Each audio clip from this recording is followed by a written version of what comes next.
Here we go. I like that music. Yeah, pretty cool, huh? Dig it. I dig Yeah, it. so Fernando Lara, Sparta Yes, Boxing. Here we very are. exciting. Welcome to the EazyDpodcast. Thank This you is for having episode number 3, brother. Thank number you. 3. Thank you for having me. And cheers, yeah, my man. cheers, my brother. Modelo time. I appreciate the beer. Salud. I like that. All right, Salud. my brother. Here we go. Yeah, sponsored by Modelo Beer. Yeah. La Cerveza. Let's get this thing going. All right. So, brother, tell me what you been up to, man. How things going? Oh man, it's just I've been so busy with so many things going on right now.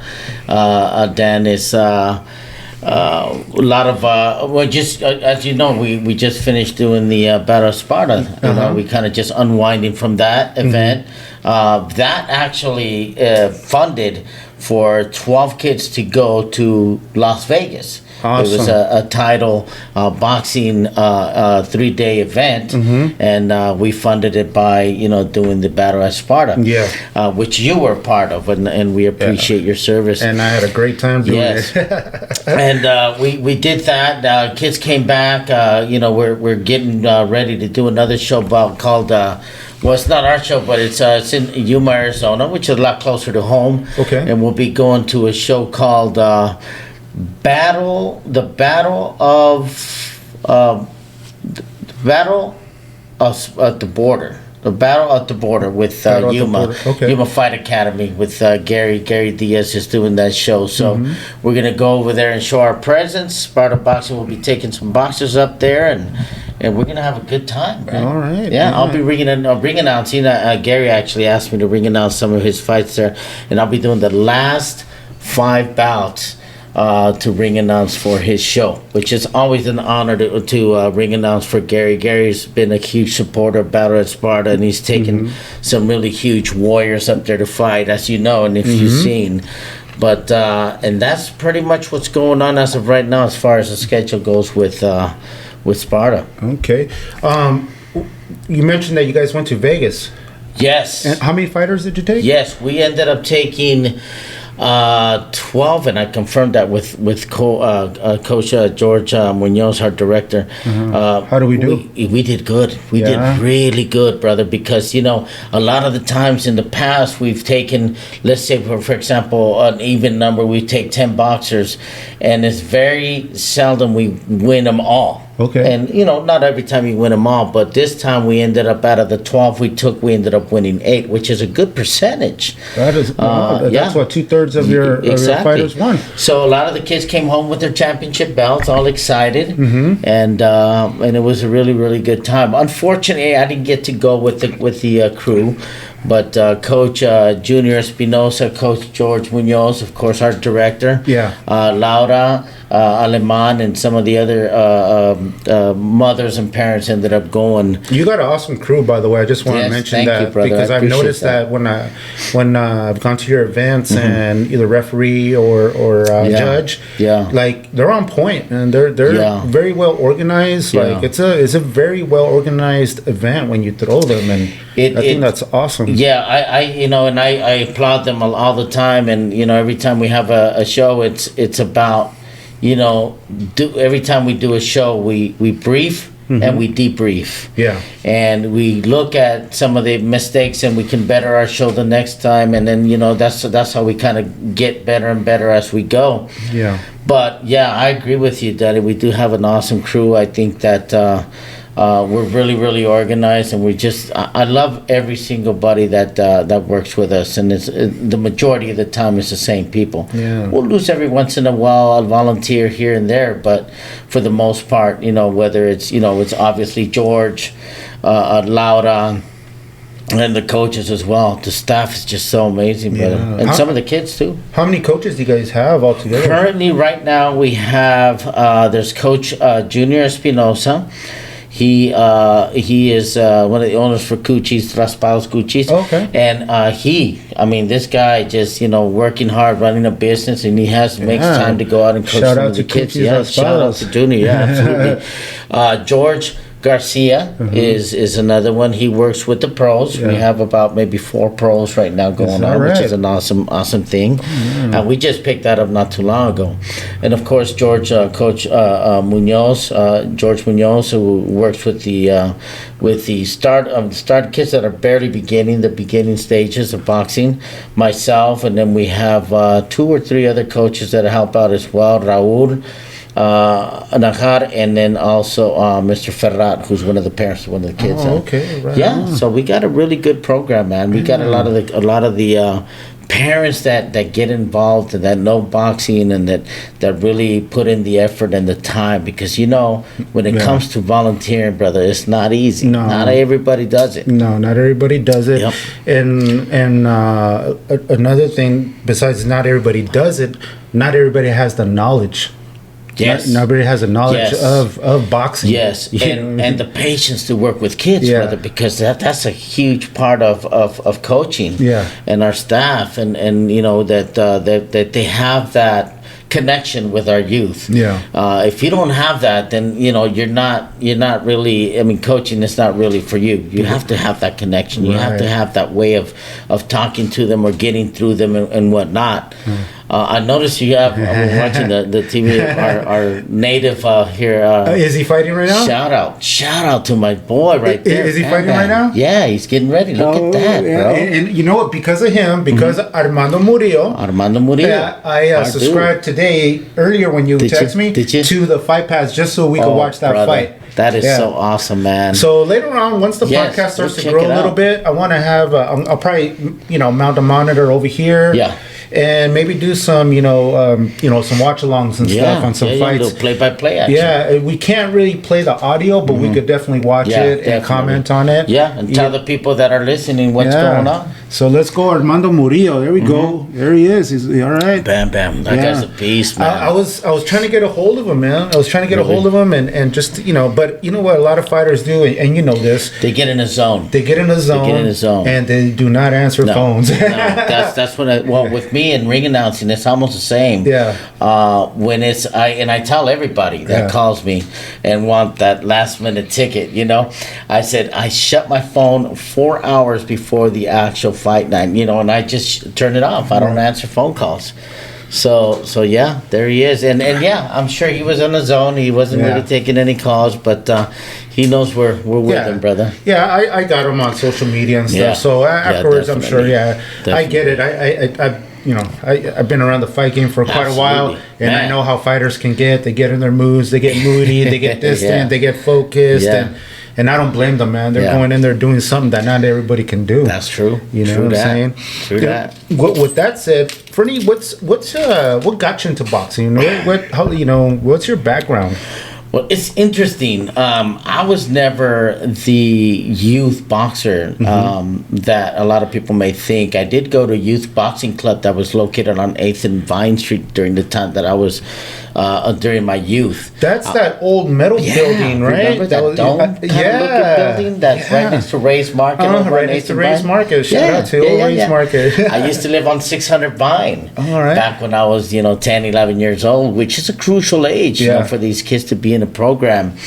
I was taken to the gym by my front door neighbor at the time, which was Mr. Padilla, who's a big time trainer. Okay, the name sounds very familiar. Yeah, he's very slim, white haired gentleman, nicest guy. He's still around, not doing much of the boxing scene there, but at the time he was one of the coaches there. Pop Sanchez, who became almost like a big-time father figure of me, and may he rest in peace. Yeah, rest in peace, he was also there. He was also there. I got to meet him there, but I was one of those kids that kind of came in and out of the boxing scene. Yeah. I grew up in a baseball family. Okay. And my father instilled a lot of baseball in me. And for some reason, when I was making some notes, that was one of the things that I wrote down, because I kind of took you for some reason as a baseball guy. Yeah. Yeah, definitely, brother. Definitely. Wow. I grew up LA Dodger. I'm a huge Dodger fan. We just went to a Dodger game. Won't say if they won or lost, but I mean, I grew up in baseball, big baseball family. My father played semi-pro, and I grew up just playing baseball from Little League, Farm League to, Babe Ruth. Yeah. And I stopped after that. The streets took over, man. Right. I was one of those kids that got sucked into the streets and the life of crime. And I was in and out of juvenile hall. I was always truant. I was never going to school. It's just really, I was playing. I felt like I was in a tug of war between sports and the streets. And there was always boxing, and there was always baseball. Yeah. I never went into any other sports other than those two. But with that said, the streets, took me. They kind of sucked me in, and the curiosity, the image, the and peers. the peers, and you start hanging out, and I'm not gonna blame it in the area that I lived in. I grew up in a bad area, but still, you get taught by the people that are around you. If that's all you kind of around, and you look at it, and you think this is all there is in life. Yeah. But I was taken off the streets by policemen, believe it or not. Yeah, I was taken off the streets, but not a lot of people know the story. You hear first for the first time ever here on your podcast. But I was taken off the streets by a policeman, and he gave me the opportunity to re-educate myself. He homeschooled me. That's awesome, man. Yeah, you hear stories about that, but I think that things like that happen. Yeah. But I feel like nowadays you don't hear it enough anymore. You don't, know what I mean? Because it's a different era we live in, Danny. It's just it's not like how we grew up. When you just you're out and about, and you're just home before it gets dark. And, that's just all there was to it. You're riding your bike everywhere. You don't really see kids riding bikes no more. They don't. They don't. So the streets took me, and then I was taken off the streets by a police officer. Took me out of school, believe it or not. I was already in a continuation school. He educated me. He homeschooled me. I went out and got my GED, and then from there, I said, I have nothing else. I don't want to go back to the streets.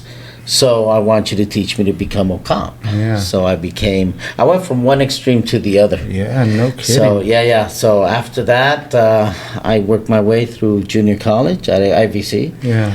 Worked through my classes, and it was hard. It was hard because I missed a lot of school, man. Yeah. A lot of school.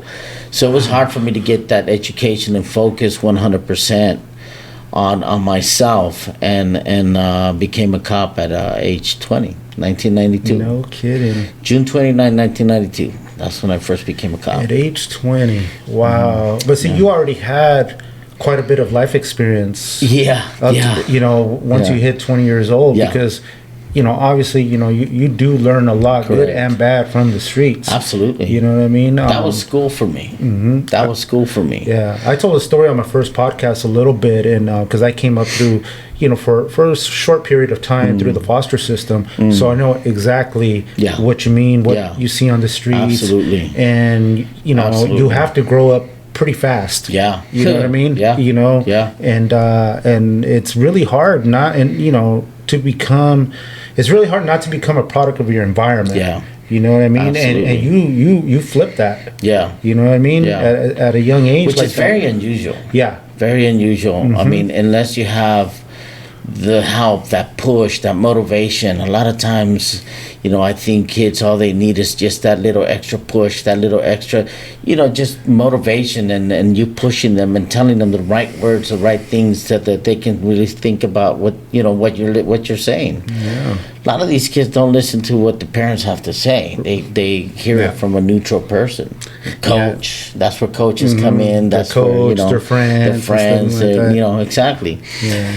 So I became a police officer at a young age, and my career took off after that. And to me, everything was easy. The police academy was easy because the crimes, the study of drugs, the study of gangs, the study of crime, I already knew. You already knew. So I was already, educated in that, in a sense. Yeah, so. you were already a step ahead because you kind of had a little bit of inside knowledge. Yeah, exactly. I just needed to legitimize everything exactly, and get my certificates in appropriate schooling, and I ended up doing it and graduated from the police academy.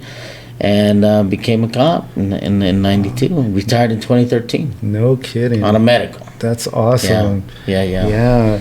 And which department? What city? I work with the city of Calexico. Okay. I got hired by them. Yeah. And ended up staying with them throughout all my career. That's awesome, man. That's good. Yeah, I figured if they gave me an opportunity, if they gave me the chance, because based on my background, not a lot of people were really looking at me. Right. So if they gave me the chance, that I was going to be loyal to them. Oh yeah. For those years, I think a little over 20 years, 21 years. Yeah. Man, that's awesome. Yeah, man. I gave them all I had. Yeah. Gave them all I had, and I had a good time, man. The way I look at it, the way I see it, where else are you going to get paid good money to drive a car as fast as you can with lights and sirens, with adrenaline going at 1,000 miles a minute, Right. But at the same time, you're getting paid, but my gosh, you're putting your life on the line as well every day. So that's not easy to do. I mean, no dollar amount is going to compensate, you know what I mean, for your well-being. I can tell you stories, buddy. I can tell you stories how, it's just... It was just one of those things that, whenever I wore a uniform, I felt I had this, this superpower that, that you were just putting yourself on the line for people and to protect and serve. And that's what we dedicated our lives to do. Yeah. When the end of the shift came, my uniform would always hang in my locker, my gun would hang in my locker, and I'd go home like nothing happened. That's good. And I think that allowed me to, survive through all the things that I saw. And then not to mention, you're in a border town. Yeah. So you got the Mexican border right there. Yeah, man. You know what I mean? So, I mean, there's risks everywhere, but I would imagine that risk percentage has got to be a lot higher in that area. Would have made it a little special than the other towns just living in a border town like Calexico and or any border town at that matter. But it's a little different. It distinguishes itself because it's more crime. You get thousands and thousands of people coming across the border every day. Right. And you don't know who's coming and who's going. Yeah. And who they're affiliated with and all that stuff. Or what they got going on or what their agenda is coming crossing that border. The first city they hit is yours. Yeah. Wow. Yeah. So fast forward a little bit.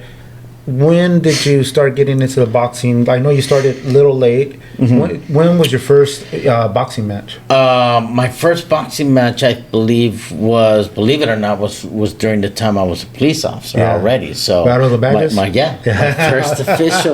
first official boxing match was with Battle of the Badges. Wow. Yeah. They don't really do them anymore, right? No, this Battle of the Badges, at least here in the Valley, is pretty much gone ever since. Well, the original Battle of the Badges that started over at the Planters in Brawley. Those days are gone. They're gone, and those were glory days, man. I remember these matches were crazy. Cops versus cops, CHPs versus firemen, and I think my first fight was against a CHP officer, Chris Bird. I believe he was a marathon runner. Oh, really? Yeah, older guy, a little older than me. But yeah, I did 28 fights. 28 fights. 7 losses. I think it was 2 wins by KO. No kidding. 28. Yeah. Holy smoke. Yeah, I fought my last one against a young friend of mine, Cuban, El Cubano, Gonzalez. I fought that over in his hometown, in his city of Cathedral City. Oh, wow. Yeah.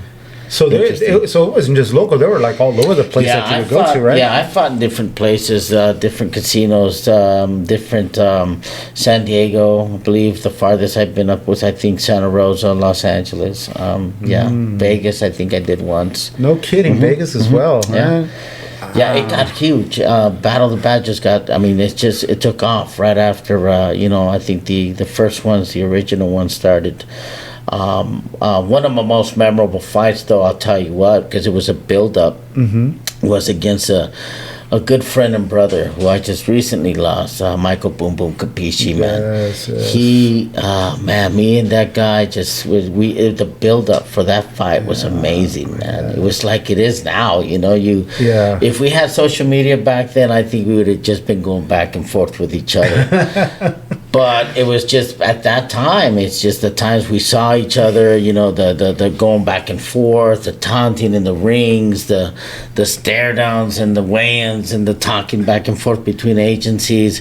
It was a build-up fight that finally happened. Yeah. That finally happened at the Onion Shed in Brawley.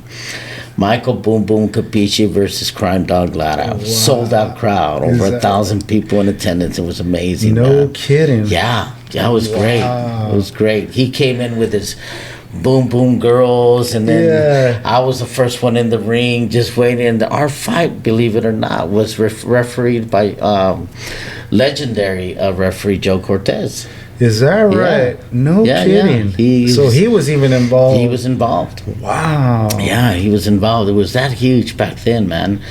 And I remember Michael when he was when I was already in the ring waiting for him to come out. Of course, the lights go down, the smoke comes out, the walking goes in. He starts coming in with the boom boom girls just doing this, and all of a sudden, brother, you just hear this bang, bang, and it's like he threw one of these flashbangs under the ring. I'm like, look at this guy, man. He scared the crap out of me. He's bringing grenades. Yeah, this thing. Man. He's going to war. It was such a great entrance, and it made the fight just more interesting. Yeah, I love that guy so much. I'm gonna miss him so much, and I think about that so much. And after that, we became just best of friends. We said we'd never fight each other again, but the times where we just spent together watching that fight over and over at his house was amazing. Wow. Yeah, I remember meeting Michael a couple times, and just the nicest guy, man. Sweet guy. You know what I mean? Just always like willing to help. Yes. He had a lot of knowledge. Yes. And it's just an awesome dude, man. Yeah. And then when I saw the post on social media, I was like, no way, like. I just seen him a year ago, and man, I mean, at our events too. That was the last time I seen him, and I was like, man, to hear that, I was like, and I knew I was like, oh man, I know Fernie's got to be hitting right now. Yeah, brother, it did. It really hit. Yeah, it really hit. And that's why, like, when that happened, I didn't want to really reach out. Not because I mean I knew how you could be feeling, but I didn't want to mention podcasts or anything like that because I already had it in my head. If Fernie happens to cancel, it's all good. Yeah, I get it, man. Yeah. I mean, maybe you're preoccupied and stuff. No, I thought about it, and Danny, I think this is just me and my friend, other good friend Paco. I mean, I think it hit us real good. I mean, it hit us real hard, and Hackett too, another friend of ours. We were so close to each other, and with Mike, but.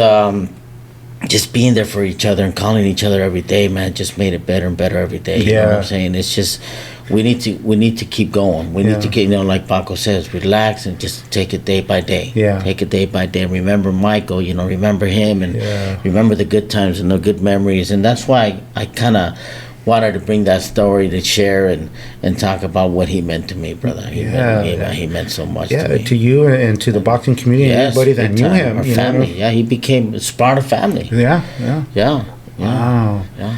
Well, hopefully, down the line, do an event in his memory, Yes, definitely we'll honor him in our next event. That's one thing for sure. Mm-hmm. We're talking about doing a celebration of his life, so I'm definitely going to be involved with that. We'll see what happens. Did you ever think of going pro at any point in your life in boxing? No. To me, it was just a fun thing. It was Battle of the Badges, believe it or not, is something that people do, or police officers do, for that matter, for three things. One is bragging rights, which is the number one thing. Right. We have this, this thing about, our PD is better than your PD, and we're gonna beat your PD and this and that. Yeah.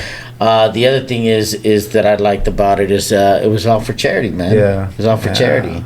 So, wherever that money went, I know my events, when I do my events, they go to Sparta, and Sparta's a nonprofit organization. So everything that we make goes towards the kids' travel team. And like I'm sure traveling costs money. Especially nowadays. Everything's costing. So this before we went to Vegas, there was a gentleman couple that was really close, or is very close to one of our students, Paco Munoz.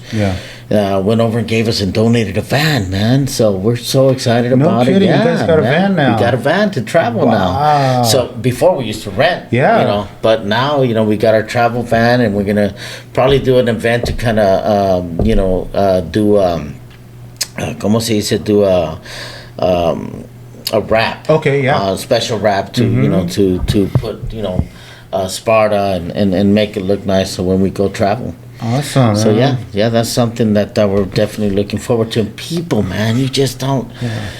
You reach out to people. That's one of the main things we do on social media is just we put our stories out there, and we put where we're going so that people can see that we're doing something good with our youth. Yeah. And people just sometimes say, hey, look, they get into this giving mood. Yeah. I mean, we'd had people out of nowhere just call me and says, man, tell me what you need, and from jump ropes, and I forget who donated so many things. The other day there was a bag in the gym before we opened the door, and I was like, oh, someone must have just dropped it off. But we love those people, and we encourage them to keep doing it. And my thing is to have people go over and see what the kids do, because our gym is open to the public. And it's Monday through Friday from 5:30 to 7. What's your starting age groups? What's the youngest that you have? Well, the youngest to compete through USA Boxing is 8 years old. Okay. Originally, when I was in charge of the gym, I would take 8 and up. Now George Munoz is our Sparta director, and he's kind of like the boss now. So he makes all the rules and regs. So he likes to take them a little bit younger. He has a lot more patience than I do, believe it or not, working with the little kids. So with me, I like working with a little bit more advanced. We all kind of have our things to do in our gym, but George likes to take the younger kids and kind of get them and working in group together, and he makes it work. And that's funny because anybody who doesn't know what George knows George or knows what he looks like. I know where you go. You look at him and you're like, tough. Oh damn, you know what I mean? And it's amazing to hear that how he has patience with little kids. He has tremendous patience, bro. I stress out, man. I tell George, dude, you got to take over this kid. I can't do it, man. He just laughs and says, okay, I'll do it. But he knows how to work with them. He has the I think it's more patience and then knowing how to work with the kids. Man, that's awesome. That's awesome. You think that? I mean, a lot of people wouldn't think that about him, but I mean, just by looking at him. But he's a big guy. He's a big dude, very intimidating looking, and bald. Looks like one of the Mayans.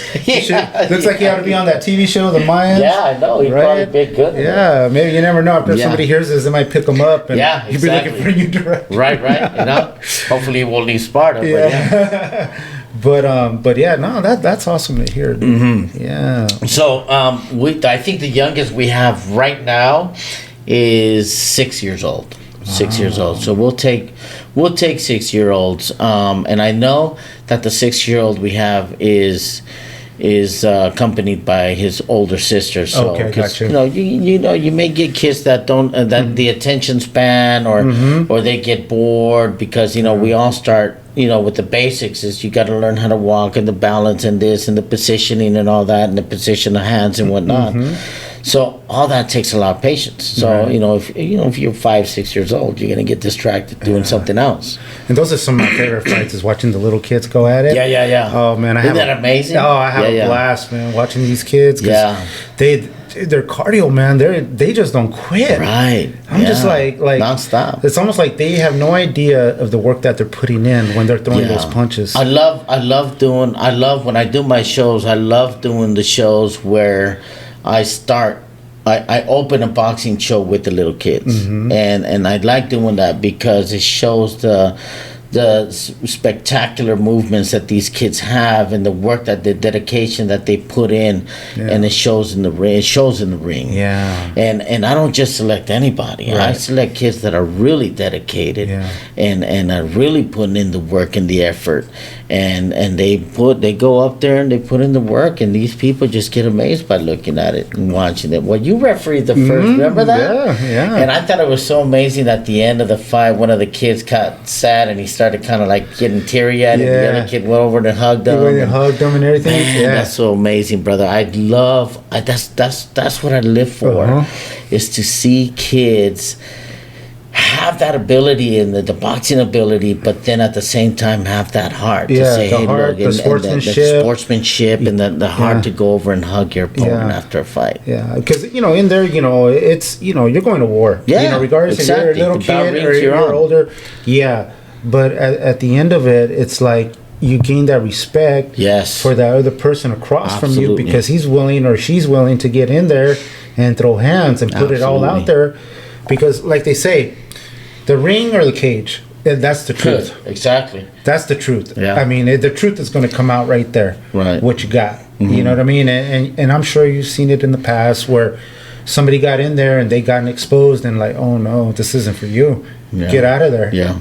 I know I've seen it. Or they get scared. They get scared. Yeah. And once they realize like, oh, this is for real, everything comes they out. work their way up to that level. Once they get to that level of sparring or maybe even fighting in your first show, and it really is, Danny, like you say, it makes them or breaks them. Yeah, it makes them or breaks them. And I love seeing the kid come back after a good hard war. Yeah. And come back the next day and say, I'm ready, coach. Yeah. Let's practice some more, because I want to go again. And some people think that it's easy, man. It's easy to get in there, and even getting through a training session, man. It's tough enough, but once to step in that ring, you know what I mean? It's a whole nother ballgame, man. Absolutely. And, like I said, I've been around this for a long time. Unfortunately, I've never made that walk. And not that I never wanted to. Unfortunately, a couple of things happened. I just, health-wise, I couldn't do it. But I was always involved, and I could always see what's going on. Well, you're there. You're like the third man in the ring, bro. Yeah, and that takes skill. Yeah, because you're maybe you're not taking the receiving, but you're right there watching every single move, not just on one, but on both. Yeah. And I know. And I think, and correct me if I'm wrong, but one of the things that you guys look for and focus on is the looks on their eyes. Yeah. Right? Yeah. All the time. See, I knew it. Yeah. Because, you see an eye doing this or they're going up, then you know something's going on. They have that tell, like, oh no, they're in trouble. Right. You know what I mean? And that's, I get nervous, man. Like, like the last event, that I did, which was in Mexicali. I hadn't refereed, a cage fight. Fight Factory Championship? Yeah. Awesome, man. In years, awesome fights. And Luis Ayala, the commissioner from the MMA side of Mexicali. Love that dude. He got a hold of us, me and Juan Romo. Yeah, Nacho. Yeah, and Nacho. And, asked, if we can do this event. And I was like, sure, Awesome. And Fernie, I could tell you, like, the nerves that I had. Going back, and that's such a big event, bro. Yeah, it was a bit, and I didn't even know. I didn't find out till like the day before, the day of, that was actually going to be televised. I had no clue. Yeah. So when I found out, I was like, oh man, I shouldn't even have asked, because I got even more nervous. Yeah. You know what I mean? Yeah. And again, that ring, that cage, it is the truth. You know what I'm saying? Whether you're a fighter or a referee, and even a judge. Yeah. You know what I mean? If you don't know what's happening and what's going on in there, it's going to come out. Yeah. You know what I mean? Absolutely. And besides, having some knowledge, if you're not in shape for it, forget about it. Oh yeah. Exactly. that was one of the reasons that I stopped doing it. Yeah. Because health-wise, like, I started to put on some weight and stuff. You get older, you're not exercising and taking care of yourself the way you should. and I was getting like really winded just tying my shoes. Yeah, I remember, Danny, now that you're talking about it, one of the first times, I believe it might have been the second time I ring announced, because I was Fight Factory Championships ring announcer. Unfortunately, I couldn't do it this last time, but I'm hoping to get back in there. I guess they're coming back in August.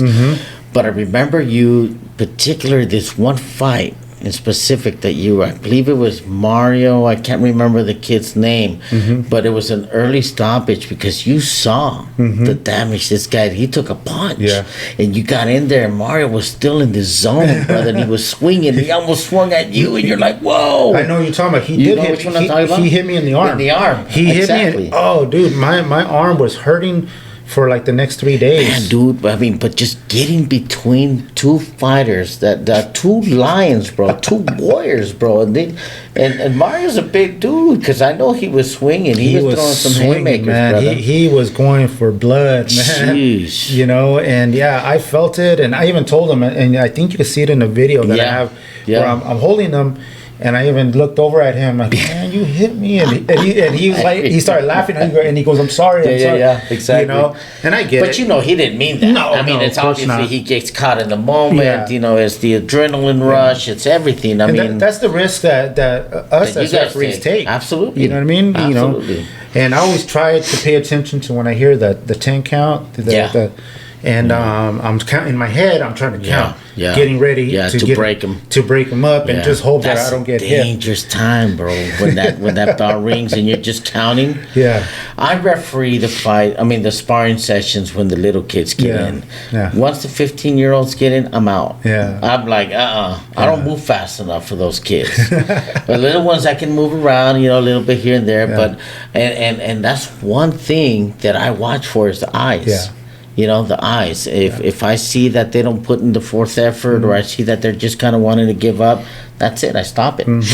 Or after, if they take like a barrage of punches to the head, and if they mix in an uppercut in there, exactly, you got to really pay attention to that, because that uppercut, it's going to cause some damage, man. So you got to really watch them. It's tough, man. It's tough. I mean, it's not as tough as the fight itself, these guys going at it, but it'll mess with your head if you're not ready, absolutely. And back to that about going to Mexicali, I when I got the call, it was funny because I had already started kind of watching what I eat. I started lifting again a little bit, just minor, easy stuff, just to get myself tone up a little bit. Get back in shape. And when I started noticing, my waist size is going back down, I was like, I felt more comfortable. So you felt more comfortable and get confident to get back in there. And when he seemed like it was the right timing, because when he got a hold of me, I was like, yeah, dude, let's do it. Absolutely. And I actually felt great when I was in there. That's good. I was able to move around. I felt agile. You felt good about it. Yeah. And that's good that you prepared yourself for it, because it takes prepping too. Yeah, because some people would ask me like, hey, how come you don't ref anymore? Or how come you haven't refed in a while, whatever. And I said to I told them, look, honestly, if I can't provide a good service to the fighters first and foremost, and to the promoter, I'm not going to do it. Yeah, you know what I'm saying? Because you're responsible for those two fighters. You don't want to put yourself out there either. You know what I mean? Yeah. And I don't want to have a bad reputation as a referee and all that. I'm not going to do it. It's funny you think about that first, because you think about the reputation, the promotion, the fighters. Yeah. But and the fourth and foremost, Danny, is your health too, brother. Because if you're not moving fast enough like you should over there, it's about reflexes. Yeah. And as we get older, our reflex gets slower. Yeah. But you have to have that reflex. You have to have that as soon as that bell, boom, you start the fight, and then all that. So it's about being prepared physically, mentally for refereeing. Yeah, definitely. And let's stop talking about refereeing, because this isn't about me. It's about you and it's Sparta Boxing.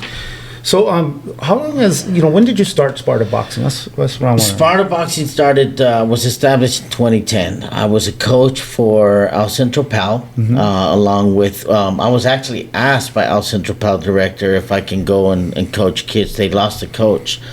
And at the time, I was working narcotics. I was a narcotics agent, and I really didn't have the time. I didn't really want to do it. Yeah.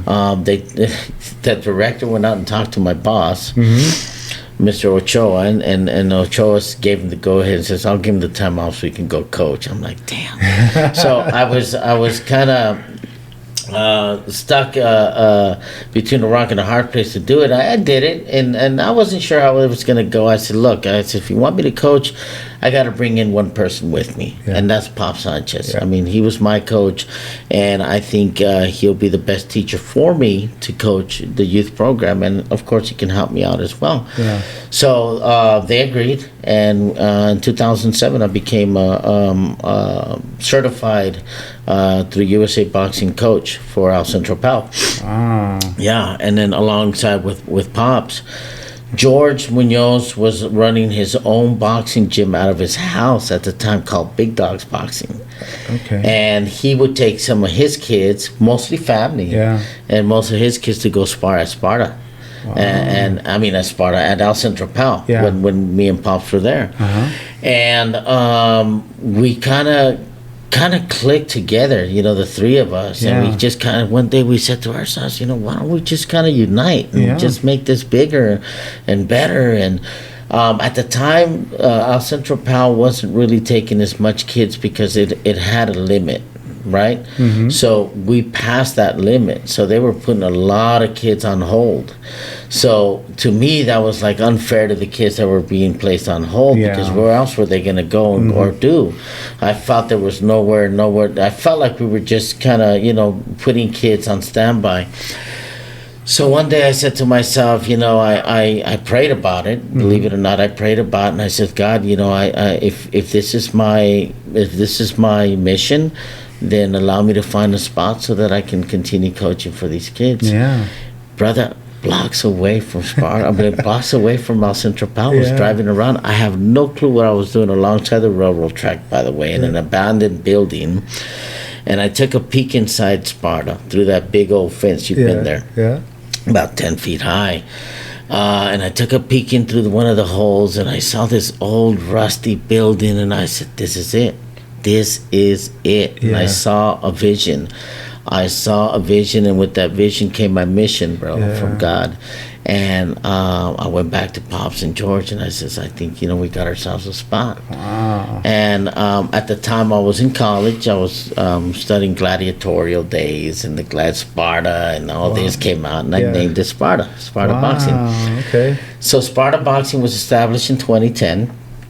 Some of the kids that we already had at El Centro Pal were mostly family. Most of George's nephews and some of the kids, and then my daughter and whatnot, turned over to Sparta, came over to us. So it was about maybe 12, 13 kids at the time.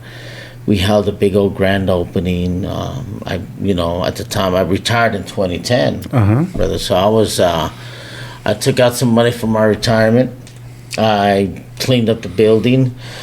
The owner, believe it or not, which was some old folks from somewhere in Boulevard, a really nice older couple. They said, we see your mission, we see what you want to do, and I think it's a great thing that you want to help the kids in the community, and we're going to charge you $600 a month. I'm like, what? Are you kidding me? That's like, wow, right? But you have to clean it up, and then of course, make it up to code. And we did. I put in some money. We put in a lot of the community people, a lot of the friends, firemen that I know. George, Armando from he's a contractor now. Armando Munoz came over.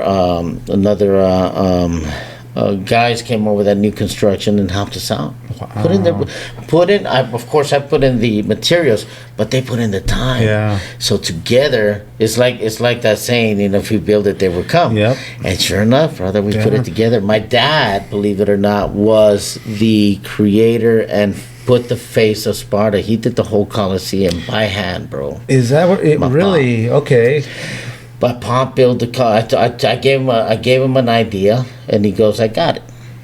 And he took one step at a time. I have videos and pictures of him when he first taking the first, brush of the paint to the wall, and it's just amazing. And he actually made the face of Sparta. My dad did. That is awesome. Yeah, such an amazing guy.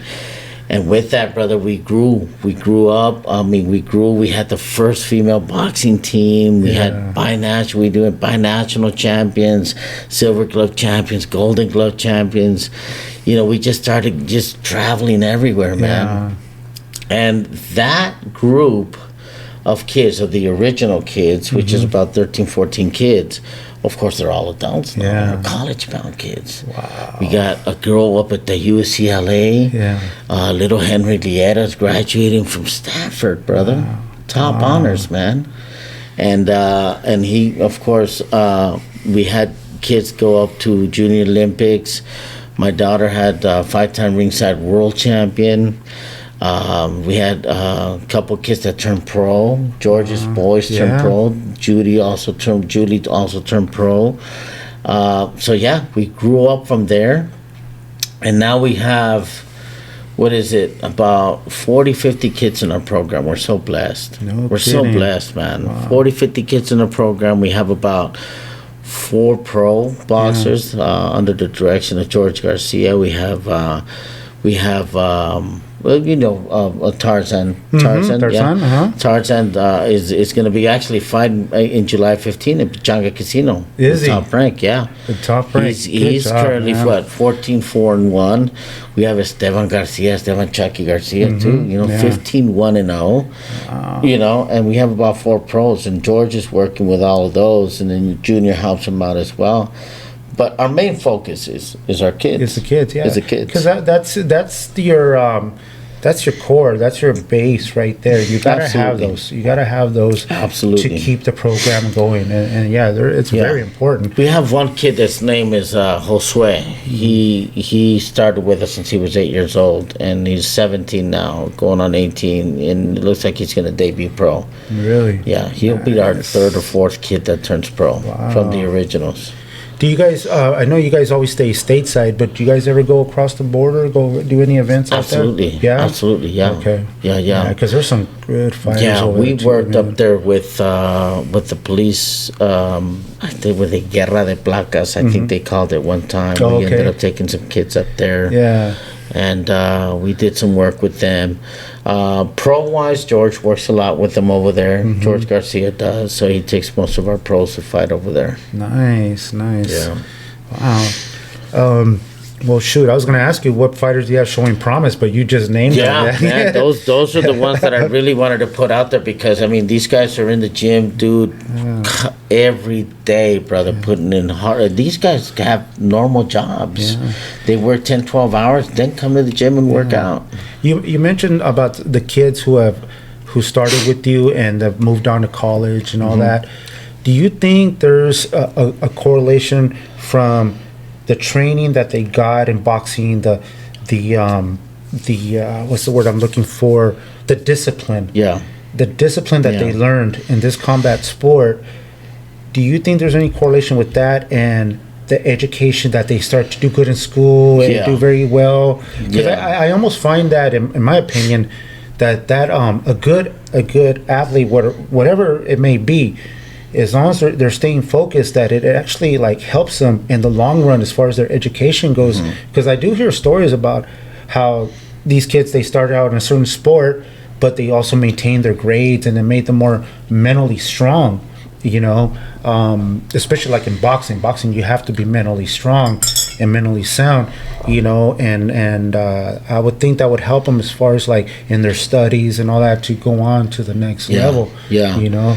I think certainly somehow, somewhere, sometime, Sparta impacted their lives somehow, somewhere.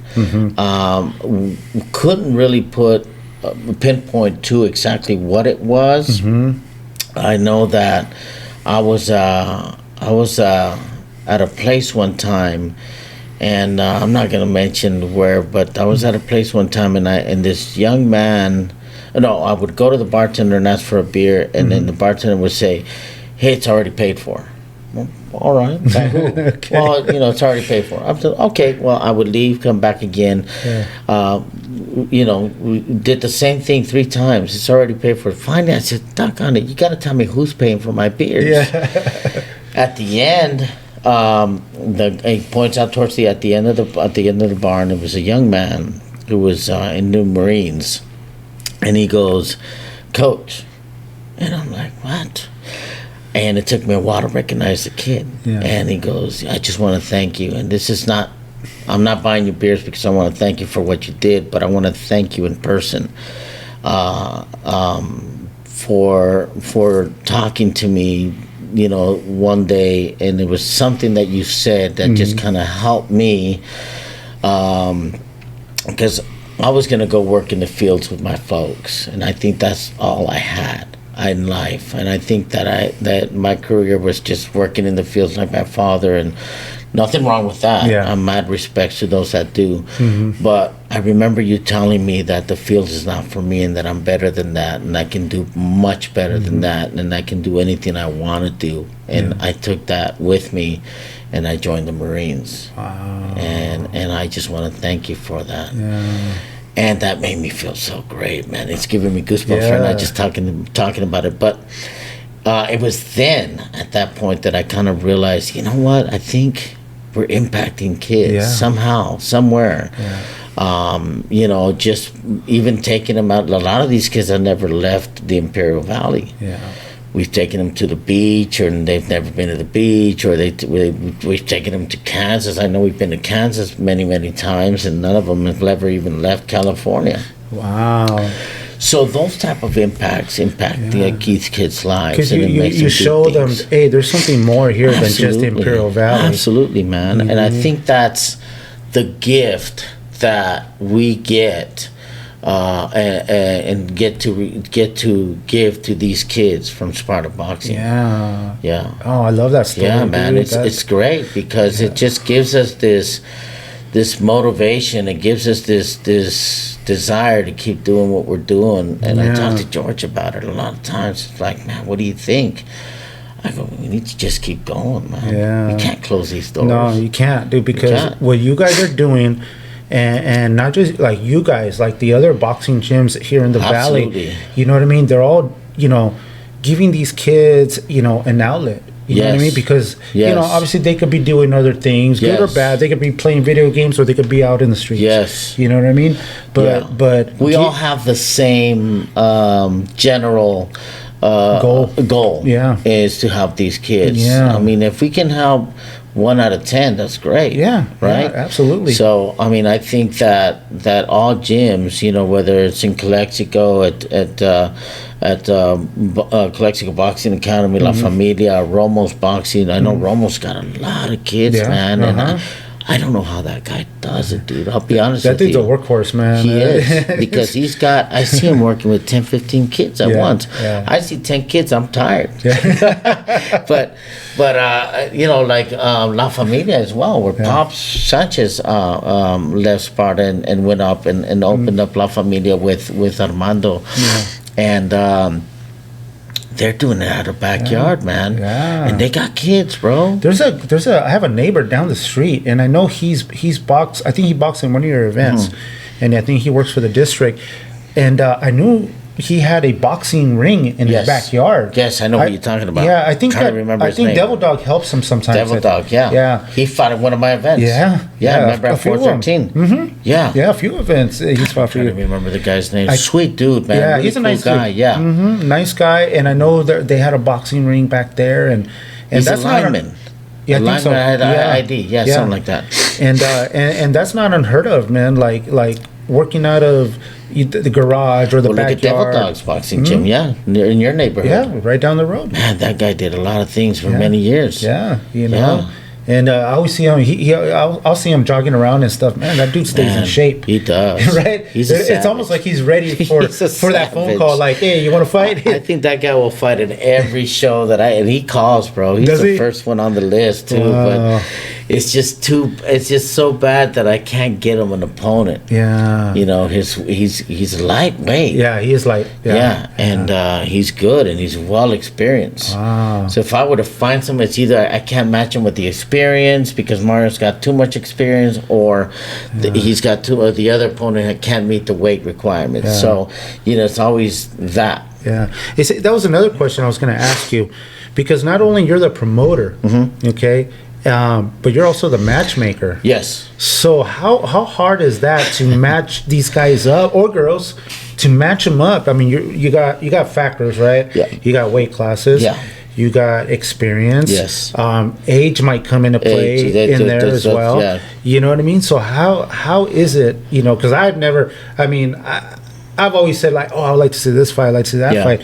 But actually making that match and making it where it's going to make sense, where it is an even match, also you got their boxing record as well. Like, how tough is that? I think the build-up of the fight is as looking at it as a promoter versus as a matchmaker versus as a coach, and knowing and having the knowledge of each boxing gym, what level of boxers they have. Yeah. When we go out and spar with another gym, and then I build a file. I have a file cabinet in my brain where I just I know this kid, and this kid would look good with this kid, or this boxer would look good with this boxer, and I start working it, believe it or not, in the beginning of the year. 3, 4, 5 months into play, I'm already building matches. Wow. And I'm building matches and hoping that I can eventually work on the day of... When I start making matches is usually 2 months before a show. Mm-hmm. And unless it's a rematch or a trilogy or whatever, those are easy to make, because those are already, all they got to do is meet the weight requirement, and we both agree at a weight class that they want to fight. Yeah. If it's a different class of what they want, I got to come up with a new title and make that either a title match. So that is another. There's other factors into making a big match a title match, because what that factors in is how popular this boxer is. Yeah. How much people will he draw into this arena? Yeah, because you got to look into that as well, because as a promoter you do. You're looking on the promoter side, and you're like, what's going to put butts in the seats? Exactly. You know what I'm saying? Exactly. Because obviously, you're doing it, as a fundraiser for these kids to be able to go. So I want to have a sold out show. Yeah, that's my ultimate goal. Yeah, for sure. I was going to ask you, what's one of your most favorite events that you threw? I know it's kind of hard because they're all great. Man, there's so many of them. I started one that pops out in your head that you really enjoyed. I started with Battle by the Border. I know that was one of my events that I no longer do. And then I did Queens of Fury, which was an all-female boxing show. Those were just amazing. That was big. That got a lot of promotion, a lot of attention. You know what I mean? Because when I saw it, what's that? Statewide, all over. It was big, man. And I was like, dang, he's gonna have a really good event. Yeah, it was a good turnout. Wow. And then, of course, you have Biggest and Baddest Battle of the Badges, where we kind of joined forces with the sheriff's office, and then Nelson Tropal, and then us, and then Michael Boom Boom Capisci had the college. So what was beautiful about that is that it was 5 organizations working together and making a huge event, and everybody putting a part of it. And towards the end, whatever the gross amount of funds were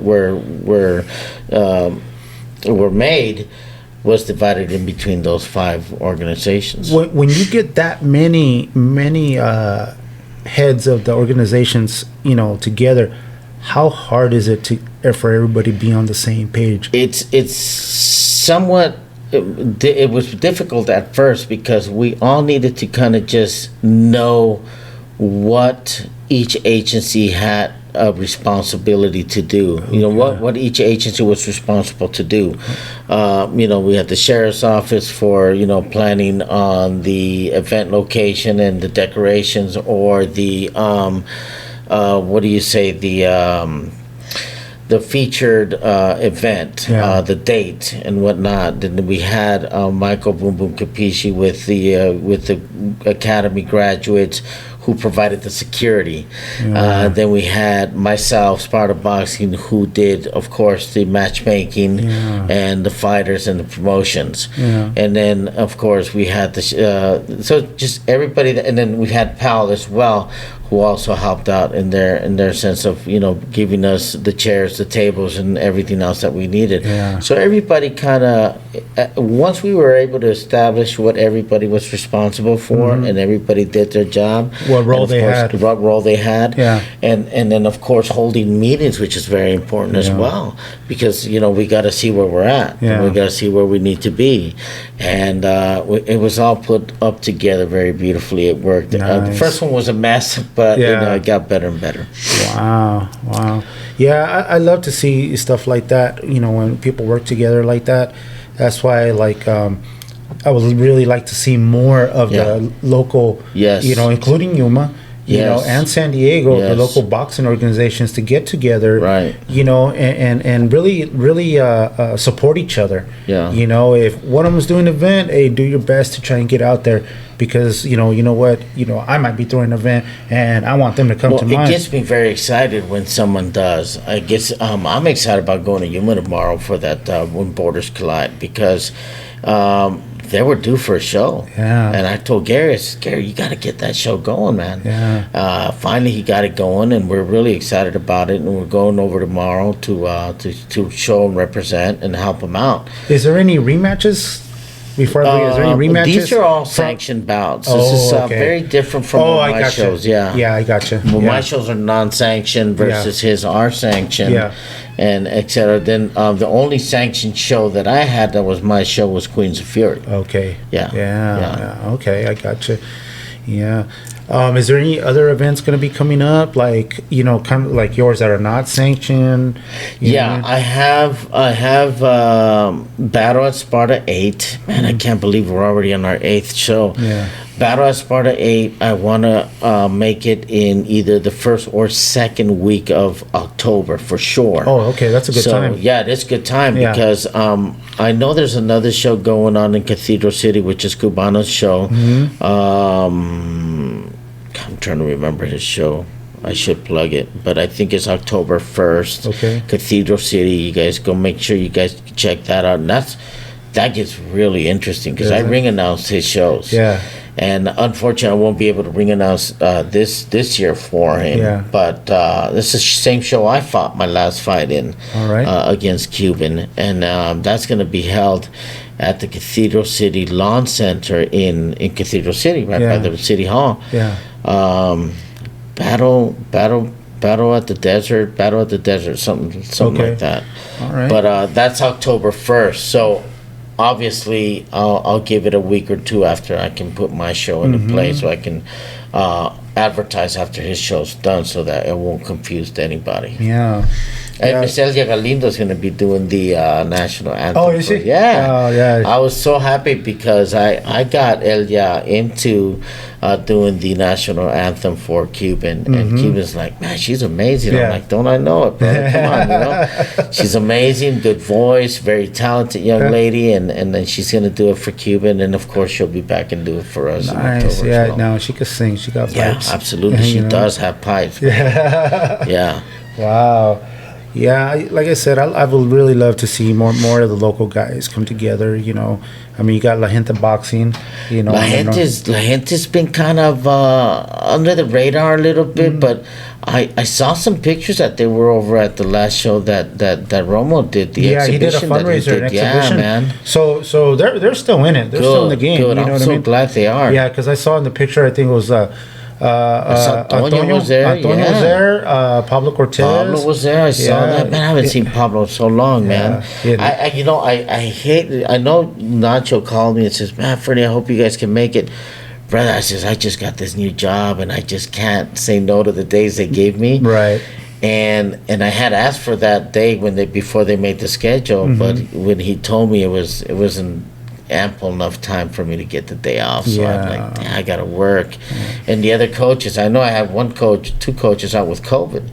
Oh, really? Yeah. So I mean, and that kind of had me taking 1 or 2 days off so that I can go open the gym. George got sick with COVID too, and he couldn't go. And when George runs the the beginner class.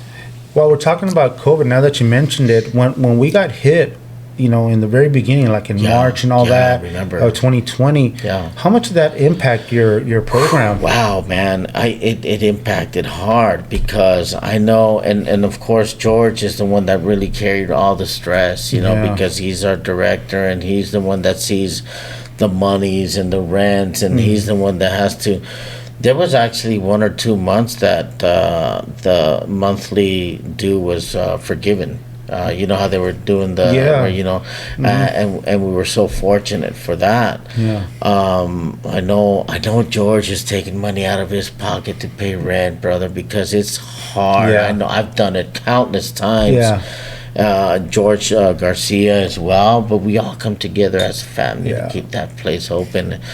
And we did struggle. Once they started kind of opening up a little bit, little by little, we started getting kids up again. We started getting new sign-ups and whatnot. The older kids started coming back slowly but surely. Had a lot of parents that were really concerned about the distancing and the sanitation of the gym. And George Garcia would go over and sanitize the gym with these big old, sanitizer machines and whatnot. And George was in there just doing whatever he could to get the place sanitized. And I know you guys got a big section of your gym that's open. Right. Did you have to move a lot of your training outside? Yes, brother, like that? That really helped a lot because and that's what kind of gave the ease to some of the parents because they were like, okay, I see it's open, so you guys are a little bit more distance, and of course our coach is wearing the mask and then sanitizing our hands all the time. The gloves, that was to me that was the most scariest thing because.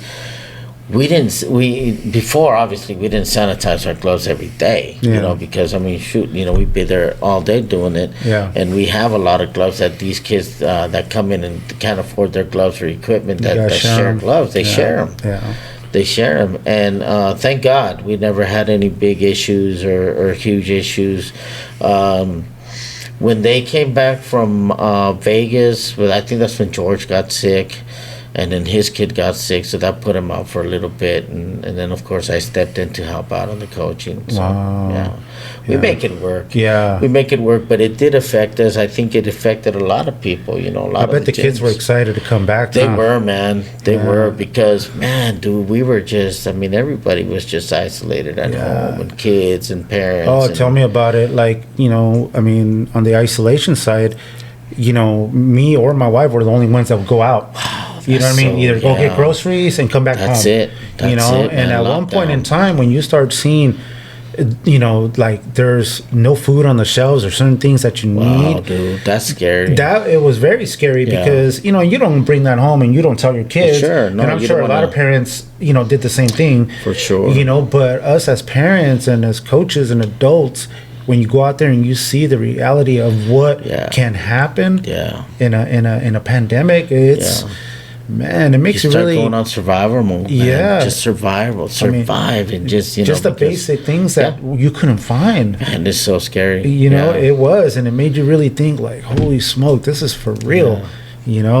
But thank God we we're able to getting past it and all that stuff. And, I think I was excited to see that some of the shows came back, even on TV and boxing and everything started coming back, and then of course locally as well, and soccer and baseball, other sports as well too. I felt bad for a lot of the smaller businesses, man, that were closing up shop and stuff, and I was like, damn, man, especially like restaurant businesses. They took a big hit. Which is that's gyms. And restaurants. There's stats out there that those are one of the most businesses that tend to fail. Yeah. You know what I mean? Because the upkeep, there's a lot. You don't have that many margins in there. You know what I mean? Yeah. Especially just the overhead alone, and all that stuff, and they really take a big impact. Absolutely. So when I saw some of these small businesses closing, I was like, damn, man. It's just so unfortunate. Yeah, you know what I mean? Some of your favorite people places depend on that. Yeah. Yeah, they live off that. They live off that stuff, you know what I mean? Yeah. And I had been wanting to do a podcast for the longest time. It had been, my wife will tell you, at years that I had been talking to her about it and stuff. And I kind of wish I would have kind of done it sooner, especially during the pandemic, you know what I mean? Now that I started it, I want to, help out, whatever I can do, brother. Like, the local businesses, local gyms. Absolutely. Give some awareness to some, local athletes, male, female, whoever they are, and kind of help give some exposure. We're a community that depend on each other, bro. And I think that if we all stick together and work with each other and continue helping each other, I think we can overcome anything. Yeah, and that was one of the things that when we got hit with this pandemic, that's where I felt that us as humans, we had to come together. Sure, absolutely. And we had to go into that survival mode and really like when I saw somebody that put it out there that, hey, we're in this together. Sure. That was very true because we were in this together. Absolutely. You know what I mean? Excuse me. And that's when I was like, man, I want to help do my part in whatever I can do. Well, that's good, man. I'm really glad that you really took the final leap of making this happen. I think that's awesome. I've been wanting to do it, man, and it was just like, I could be a procrastinator. You know what I mean? Same here, bro. And one of my coworkers, he works a different department where I work at, and he's a DJ. Shout out to DJ Jedi and DJ AJ Steezy. Those are my boys right there. And I approach his name is Richard. I approach Richard, about like some advice on a podcast, because somebody told me he was a DJ and what his knowledge was of it, and it just so happened that I hit up the right person because he has his own podcast which is called Triple Scoop Entertainment. And they do a podcast. And that's here in the valley. That's here in the valley. They do it in Brawley, and they actually they've been doing it for quite a while, man. What's up? Bro. Yeah, they've been kind of under the radar for some reason, but I was like, dude, whatever. If you guys show me love, I'm gonna show you love. There you go. Plug you guys whenever I can. Share your page. You go. You know what I mean? That's the way it's supposed to be. That's the way it's supposed to be. Yes, sir. And they invited me, with open arms. Hey, come hang out. We'll show you our setup. This is how we do it. So you got to learn a lot from their setup and everything. Oh, dude, just like little things here and there, the little technical stuff that I had no clue on. No, just looking around here, brother. I just really don't, I feel like I'm going to trip on something and disconnect everything. Well, that's how I was. Very sophisticated stuff. And this is actually like not that sophisticated. For us it is because this is all new. Oh, right. You know what I mean? But like when I was asking him about a mixer and what should I use, like this little thing right here. Okay. That's my mixer. And he got something like this big old box, big old thing with knobs, and I'm like, what is that? Very intimidating. Yeah, it was very intimidating. I go, no, dude. I don't want to go that route. You know what I mean? This is too much. I'm barely starting.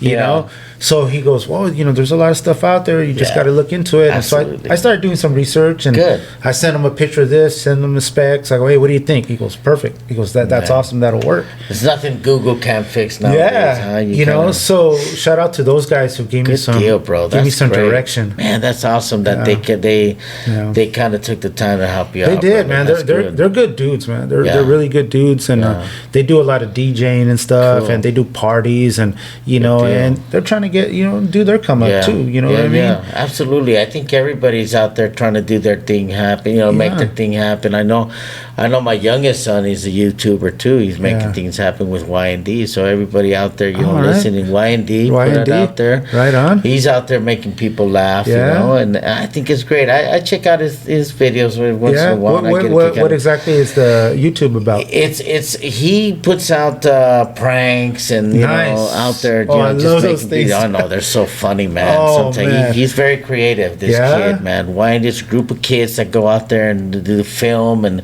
they go out there and do pranks and then just make people laugh, man. Y&D, young and different, bro. Young and different. Their thing out there. Right and then my oldest boy, Tito Chops, he's out there cutting hair, trying to make a thing for himself. He's cutting in LA right now, East LA, and then going over to Atlanta and then doing the back and forth thing. Is that right? Yeah. Yeah, he's awesome. Out there. I think he's on Tito Chops is his Instagram. Anybody look him up? Tito Chops? Yeah, Tito Chops is out there. Shout out to Tito Chops. Yeah, Tito Chops. Wow. Man, I know I've already had you here, but dude, when we talk boxing, we talk sports, man, time could go. Man, but I love it, bro. Yeah, we can sit here and talk all night. I think there needs to be a part 2 to this, bro. We should do a part 2. Definitely do a part 2. But I gotta ask you, what are some fun fights that you want to see locally that you can make, or you're thinking of making some fights that are fun? Because on your last event, the event before that, there was a girl out of San Diego that came and fought. Yeah. I think there was a weight issue or something like that. Yeah. But that was a title fight. That was a title fight. That was a good fight. I remember. Do you remember her name? Man, I was trying to remember her name. Yeah, it's she fought Tina the Barber, I remember. Yeah. And I remember that was a throwdown fight. That was a throwdown. That actually made my promo video in the beginning. It just looked amazing. It was just awesome. Yeah. I know who you're talking about. I can't think of her name right off but you know what? When I last had my show, she called me and says, Fernie, I want back in. And there's another female from the same gym where Tina fought, trained out of La Familia, who is ready and will accept the challenge. So yeah, definitely. So that's a fun fight for you. That's going to be a good fight, and maybe it'll open up the female title fight once again. Can we make that happen? Absolutely. I think I'm going to work very hard to make it happen. Yeah. I know I got the go ahead from both girls. It's just working out the specs of the weight and and the experience level. So I think she's an MMA fighter, right? The girl from San Diego? She's an MMA fighter. She's actually a pro MMA fighter. Wow. Yeah, she debuted pro. I think she has 2 fights. Okay. Yeah, man, I wish I could remember. I didn't write her name, but I mean, I definitely will bring that fight and make it happen here because she brought in a lot of people, man, from San Diego. She sure did. Yeah, and she's actually a native of here, but she was living and training in San Diego. Oh, right on. Yeah, brother. So that's definitely gonna happen. Another couple other fights I can think of off the top of my head. David the Creature Enriquez always bringing up. That was in my head right now. That guy's a beast. I don't know how he does it. He's just always bringing excitement and fire to every single fight he's fought. And who would you like to see him fight? You know, there was a fight one time where I had Hector the Bill Collector Manjarres. And Manjarres ended up winning that title. I think it was a 140 title, if I'm not mistaken, 140-pound division title. Hector won it, and I would like to bring that one back because that was a war. I remember seeing the whole 3 rounds, and it's just literally I didn't want the stopwatch to stop because I was so into that fight, bro. Hector's a spectacular boxer. He's been boxing since he was a kid with PAL programs and whatnot. Enriquez is just a natural born athlete. That guy is just, I mean, the endurance that guy has brought it, man. For his age, dude. He's just, I think he's fighting coming up in October too as well. Yeah, for a Cuban show. Okay. That is a definite fight that I really, really, really want to bring back, and I'm going to try. There was actually call-outs on a Facebook post that someone posted. I believe it was Enrique posted that he wants that fight back. And man, that created so much fire and so much, talking and got everybody riled up. And maybe we can bring back a Logan Lights Out Layton from Homeville back. And then I think that'd be great. Bring in some of the old school fighters. I know there was a Brawley guy too that Logan fought.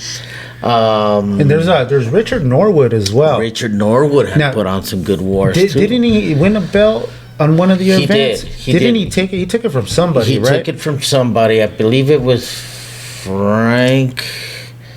Oh gosh, I can't remember who it was. Or was it Tyson? No. Was it Frank? No. And I know Richard's back in the gym. I know he's been. I see he's that. He's over weight. At that. What is it? Hit gym or something like that. Yeah, man, that's crazy. I saw a picture of him today. He's looking really good. I think it stands for high intensity training. I think something like that. Yeah. Unless I made that up. Yeah, brother. No, I actually saw a picture of him today. He's looking real solid, man. I mean, that might be a good.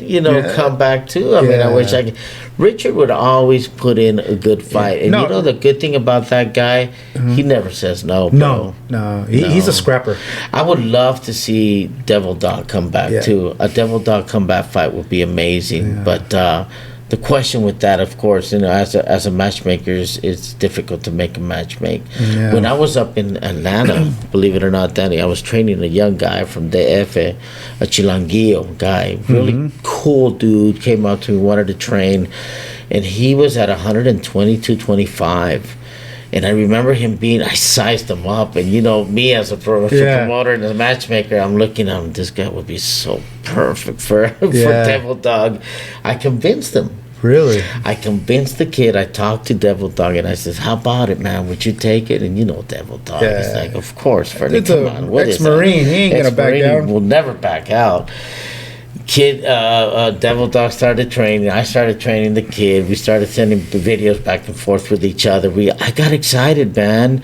The kid ended up spraining his ankle and moving to Florida. I'm like, man, I know. Yeah. So that would have been a spectacular fight. Unfortunately, it didn't happen, but I would love to see somebody step up against Devil Dog and bring him back for one more fight. Well, what am I kidding? He may have one or two, maybe three more fights in him. That guy's a savage. Yeah, he is. Yeah. Wow. So those are the guys that I would really want to see get matched up and fight. I mean, if I can have them all in one show, I'd be great. Yeah. If I can divide them in two shows, that'd be great too. But imagine doing it all in one show. I think I would go all out. I mean, that's a stack card, and I don't know if you have the room for that. Ooh, man. You know what I mean? You'd have to bring in bleachers. Yeah, just the weigh-in itself. I love doing, and that's the difference between me and other shows. You know that I like to have a weigh-in show. Yeah, I love it. I know. I do too. I know you like it because I know you're a weighmaster. Yeah. You're like, man, I love this, Fernie, the stage, the setup, the background, the drop, everything,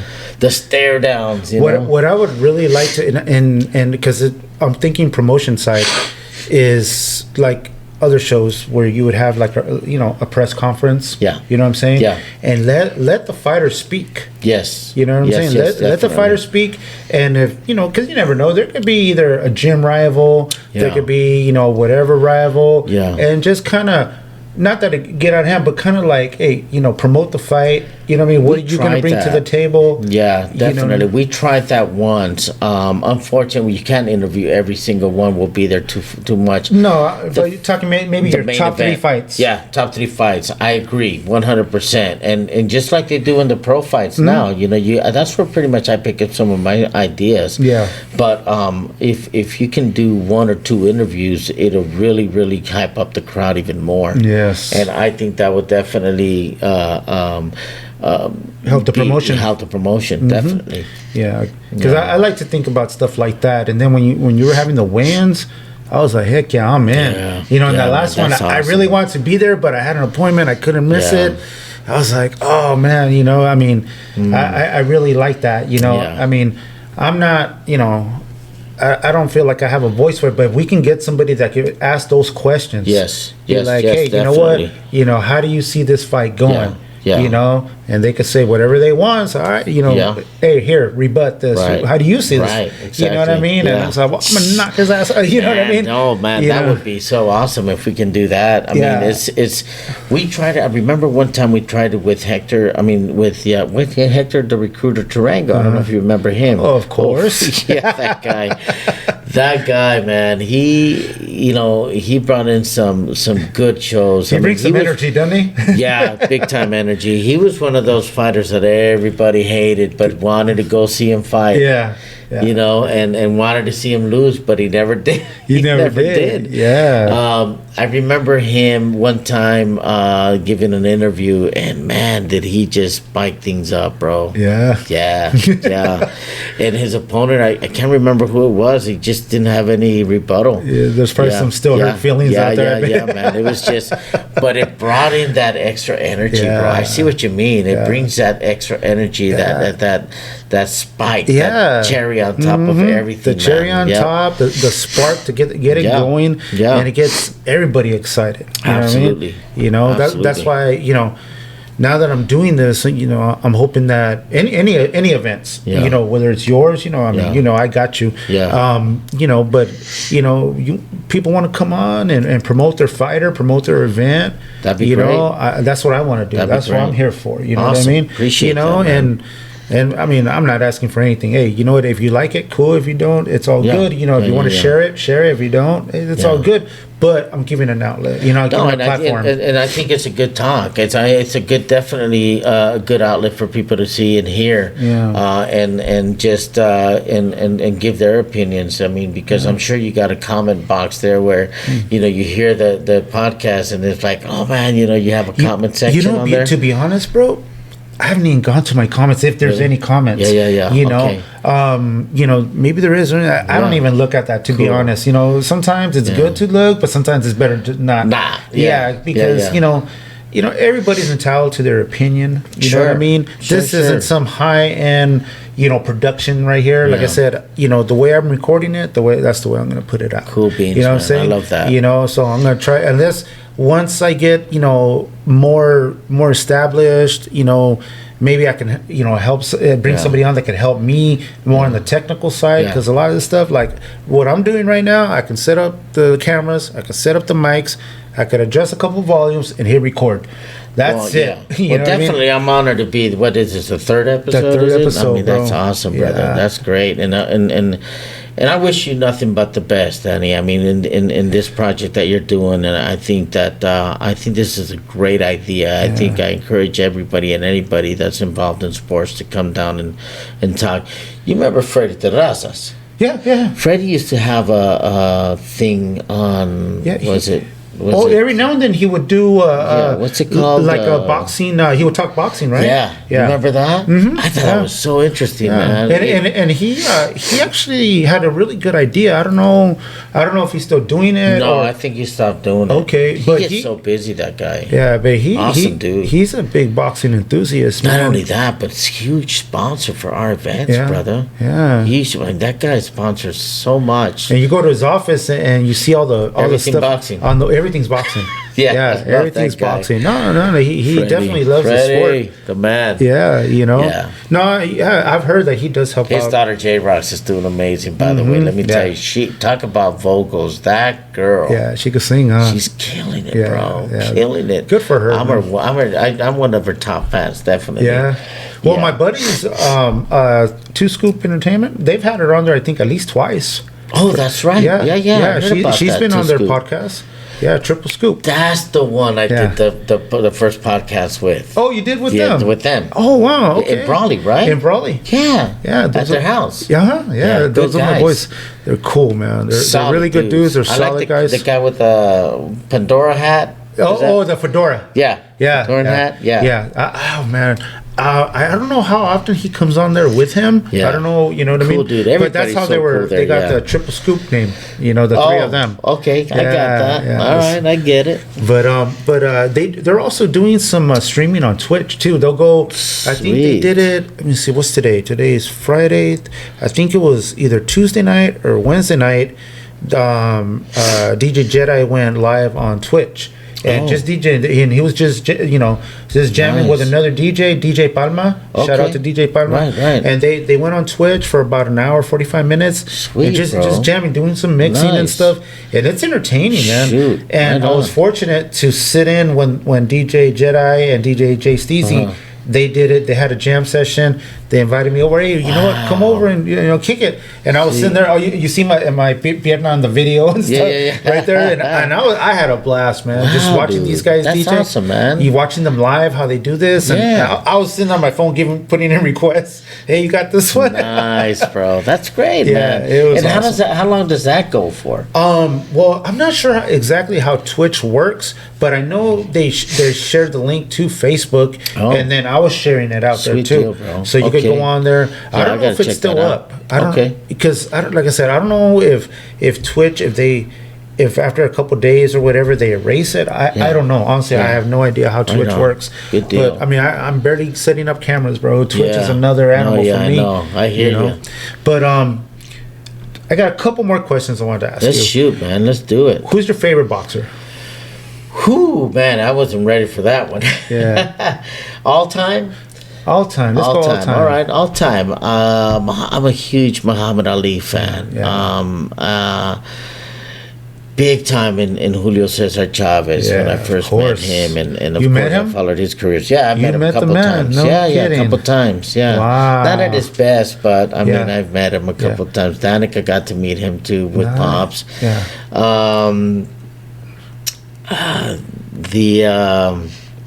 And then of course the third one. I'll give you top three. There's Muhammad Ali, Cesar Chavez, and my Pac-Man, bro. Manny Pacquiao. Yeah. That guy, just his humbleness, his faith, his story, bro. His story is just so amazing, and of course his boxing skills is just mad. It's just crazy. Huge fan of Tyson as well. So if I give you the top five, he'd be definitely number 4. Imagine that dream match if you can make it. I was just thinking about that. Pacquiao and Chavez. Ooh, man. Because they're both about the same height, about the same build. Yeah, definitely. Imagine the fireworks. Imagine that. If you were able to make that. Both in their prime, both in their prime. Wow. Imagine that. Oof, I'm getting goosebumps just thinking about that, bro. Because that's... I always think about those matches that... Because the speed, the angles, I mean, the body shots is just, I mean, tremendous on Chavez. I mean, and the cardio. Coming in with the cardio, the endurance, the everything on both of those just given... I remember one particular fight with Manny Pacquiao when he fought Margarito. Yes. Man, dude, that guy was just... showed no mercy. Yeah. And he actually looked. There was one point, I think it was round 9 or 10, I can't remember, but we were in TJ watching that fight, George and I, and then his kid was. And Margarito's a lot bigger guy, right? A lot bigger guy. He was actually real tall, way taller than Manny Pacquiao. But remember Manny looking at the judge, says, "You really want me to keep going?" I mean, because and that was actually that's what caused Margarito's retirement, bro. Wow. Yeah. And a fighter knows when you got the other guy in trouble. You know what I mean? But and I then mean, you try to be merciful. That Margarito has, of course. I mean, that Mexican warrior, heart just wouldn't let him give in. Wow. Yeah. Damn. You follow MMA? I do a little bit only because I announced MMA and I've announced actually a Muay Thai fight. Oh man, talk about a brutal match with Muay Thai. But yeah, I follow a little bit of MMA. Who's your favorite MMA fighter? There's a lot out there. There's so much. Yeah. I like this young kid, the Moreno kid from TJ. From TJ. Yeah, man. That kid's a savage, bro. He is, bro. Yeah. He is. This wasn't really a big fan of his last fight. I saw that he really wasn't putting as much work as he did on this the when he won that title against. You felt that too, huh? Yeah, I did feel that. Yeah, I kind of felt that. Yeah. And I was kind of like, I was a little disappointed because I know he's way better than that on his last fight. Absolutely, I mean, the way he dominated the rematch against this kid. Yes. Oh my God, I can't remember his name. But I was a little let down. I was like, man, dude, you're better than this, man. That's exactly what I was saying. I was like, wow. That's exactly what I was saying. The old school Chuck Liddell, was a big Chuck Liddell fan, man. Yeah. Tito Ortiz, I like the way he kind of did a lot of shit talking. Tito was great for that point in time, in my opinion. Yeah. But like with anything, man, the sport evolves. You know what I mean? It does. And I kind of feel that he didn't evolve with the sport.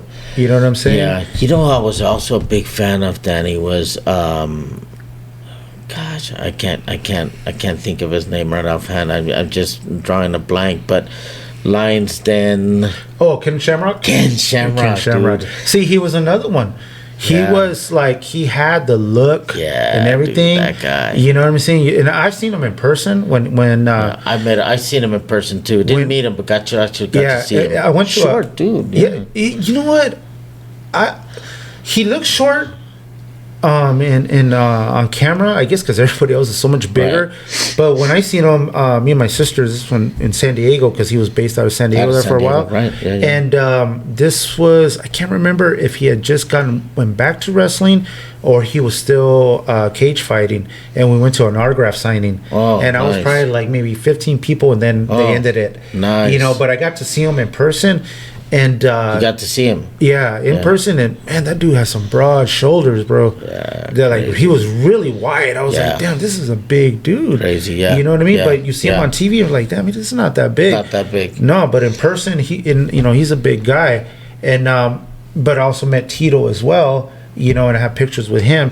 Tito, he claims he's 6'2". I don't believe that. No, he's got to be 6'4", bro. He's got to be. Bro? He's tall. Oh my God, I didn't think he was that tall. He is tall. He is way taller than what the specs say. Right. So when he fought Shamrock, you could see that size. You see the difference. Yeah, because they got Shamrock at like 6 foot. No, 6 foot. What the heck? Yeah, and when I seen him in person, he was like 5'11" or something like that. He could be 6 foot. 6 foot. Yeah, he could be. I could be wrong. Maybe he was wearing shoes that day. I don't know. Yeah. But he was a big guy. I was like, damn. But Tito made him look small. And I was like, and I met Tito in person, stood right next with him. And I was like, look, Doug, this dude's got to be at least 6'3", 6'4" for sure. Yeah. Solid. Yeah. Because I've seen him like eye to eye with other fighters, and he's right there, about 6'4". He's up there. Yeah, I don't know why they fib on the height. You know what I mean? Yeah. Because he's actually taller than 6'2". Because they claim Chuck Liddell 6'2". Randy Couture, 6'2". Randy Couture's another one, yeah. That dude's Captain America. And but Tito's taller than both of those guys. Really? Yeah, he's taller. If you ever look at when they face off, you can definitely tell the difference. You can see the difference, Wow. So he's definitely more than 6'2". Wow, crazy. Yeah. So I know this is going to be a weird question for you. Yeah, and you can be honest, you know what I mean? And I mean, everybody has an opinion. MMA versus boxing, the skill set, the like if you obviously you do see it right now with like a perfect example, because he's can't say he's really a professional fighter, but like Logan Paul, and like when he fought Tyron Woodley. Did you see that fight? Yeah, I did see that. What's your opinion on stuff like that? Man, I'll put it to you in this weird analogy, and nothing against MMA. I mean, it's entertainment to me, and I look at things in a promoter perspective, in an entertainer perspective, and because it's entertainment is what it is. And again, nothing to put any sport down or anything. I see a chess game versus a checkers game. Now let me explain that. Not that checkers is a cheap, uneducated game, but checkers, I can beat you faster than a chess game. Checkers, I can beat you right away because it's easy to win, and but checkers, it's a little bit more, schooling, more technicality, more studying your opponent, and more to it than. Do you mean more like on chess, the chess side? Yeah. Okay, chess. That's because you said checkers. No, I'm sorry. Checkers versus chess. Yeah. So with chess, you have to be more strategic. Right. Strategic versus checkers. And I can think beat one you move fast. Right. ahead of another move and Correct. ahead of another move. Correct. I got you. You get it? As opposed to checkers, is more straightforward. Right. Yeah, I got you. Yeah. Okay. And I know it's kind of weird, but I mean that's just kind of how I see it. But they're both entertainment, and they're both. I mean, the hype in MMA is just amazing, bro. That Dana White guy, he just does great. It's because from the inception of MMA, I mean, all the way back to obviously UFC 1. The whole idea was my discipline against your discipline, and which one's going to dominate, which one is better. That just makes it more interesting. Yeah, that was the whole idea behind it. You know what I mean? And once you start mixing all the different disciplines together, comes the name mixed martial arts. MMA, you know what I mean? I think because the idea was like what would happen in the real world. Obviously, a boxer that has skills, if he knows how to keep you at bay. You're never gonna get to him. You know, especially if he's fast and he got the angles, got the head movement. All that, you're not gonna get to him. But once you get to him, if you're lucky to get to him, then what's gonna happen? Right. You know what I mean? But I think a level of experience also falls into play there too, right? Yeah. Because if you get an extreme MMA guy, for example, I know the Gracie people were like, fuck, amazing dudes on the ground, right? Yeah. But you had to get them on the ground you first. You had to, yeah. And once you're on the ground, forget it, game over. Yeah, that's why you had to stay away from them. Exactly. And they were willing to go to the ground, you know? And then at that time, well, obviously nobody knew, like, what the hell's going on? What is this? You know what I mean? That brings back another MMA guy, the Diaz brothers, man. Big fan. Huge fan of those guys, man, because they're savages and every time they bring such a crowd. I'm for those warriors that bring in the crowd pleasers. Yeah. I like those guys, man, because they don't how should I say? They were like a fighter's fighter. They're like real guys. You know what I'm saying? They're like, and they're legit boxers too, bro. Absolutely. They got good hands, you know. But I feel, in my opinion, there is a difference between MMA boxing, you know, and traditional boxing. Yes, definitely. And that traditional boxer, you know, I mean, and I'm an MMA guy. Don't get me wrong. But those skills, those hands, like, it's just a different animal. It is. You know what I mean? Is. Because I totally the angles are what a traditional boxer has as opposed to MMA fighter. You know, it's just, you know, night and day. You know what I'm saying? Absolutely. You're always taught, keep your hands up. Keep your hands up. MMA, you know, they're a little bit more relaxed because they can bring their hands down because they can always shoot in on you and all that, and they're used to that. You know what I'm saying? So they leave themselves open. It's a lot wider too than the boxer as well. Because I mean, they can leap and then, you know, take that step back. They take more giant steps, either whether it's angle or front or back or whatever. And I feel that was proven with a guy like Logan Paul. I mean, I don't know. I know he had a wrestling background. He did have a wrestling background, but his boxing skills, man, like, oh man, dude, I know he's a YouTuber and nothing against YouTubers is what I'm doing, but the guy has some skills, man. You gotta kind of give it to him, because, you know, what he did to Tyron Woodley, which I had Tyron all day long in the first fight, you know what I mean? And what he did to him and winning that fight and then coming back in the second fight to knock him out like that, I was like, damn. You know, but let me tell you another thing is that those two guys brought in a huge crowd, bro. And that was a pay-per-view fight, that was a pay-per-view fight. Jesus. I mean, they're doing things that boxers work their lives to do, bro. And I think that's kind of what's rubbing a lot of people the wrong way. It is. I think so, you too. I agree 100%. You know, because these guys are working a lifetime to get that payday. And these guys, because they were already YouTubers and famous. And that's another thing I kind of not disagree. I just think it's a bummer with MMA versus boxing is the pay. That's another thing. I just kind of, I think, I mean, not to say that, okay, if you pay an MMA guy more, he's going to give you more. I mean, I think these guys are going to put in their work in the ring because it just matters to them the most. For them to give the best that they can give.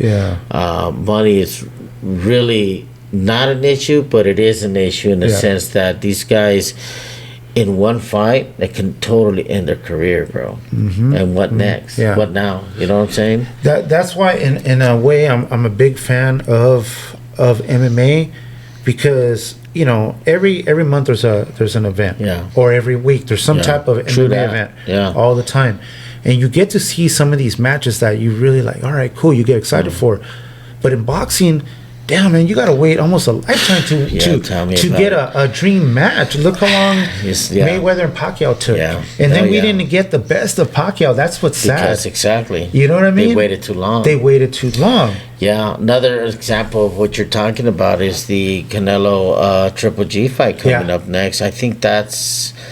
You know, I think it's just a senseless fight. I think they should just leave it at that. I think it's just going to be a money maker. And it is, and it's a send-off for Triple G.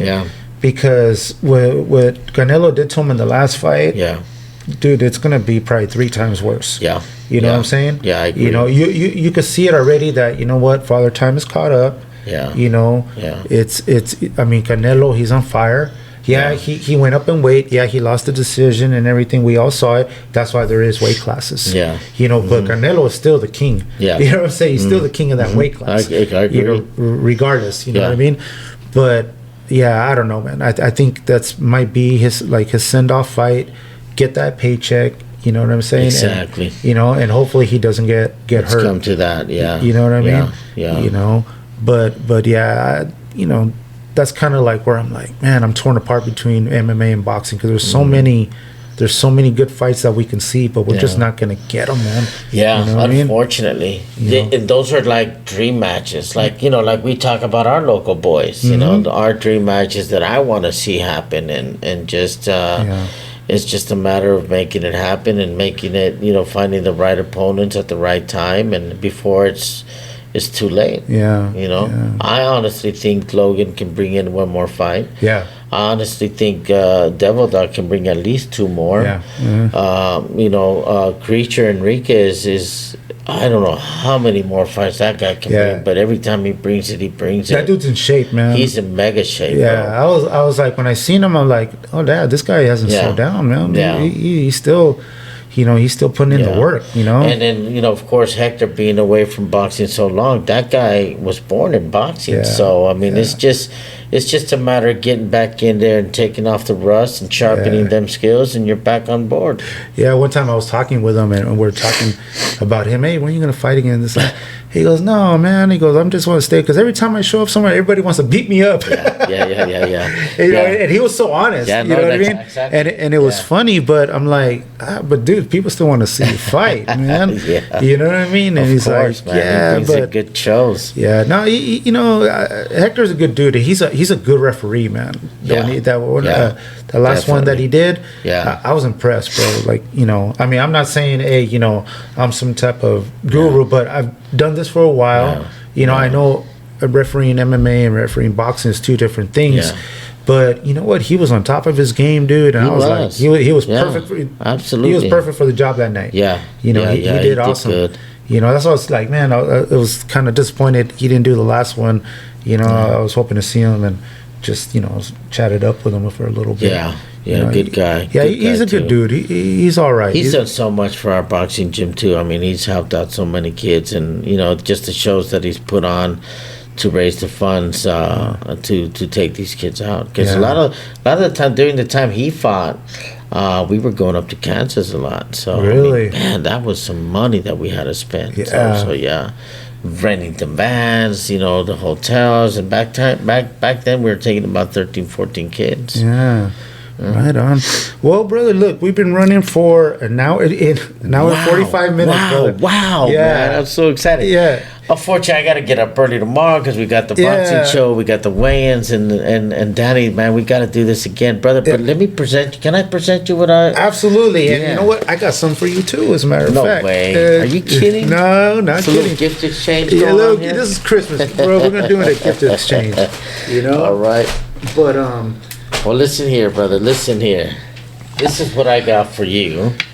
And I know you remember this. Oh, man. Look at this. Little token of my appreciation, thanking you for the services that you've given me. And for those that obviously can't see, it's a picture of me and Danny. That is awesome. You hold it up like that. Yeah.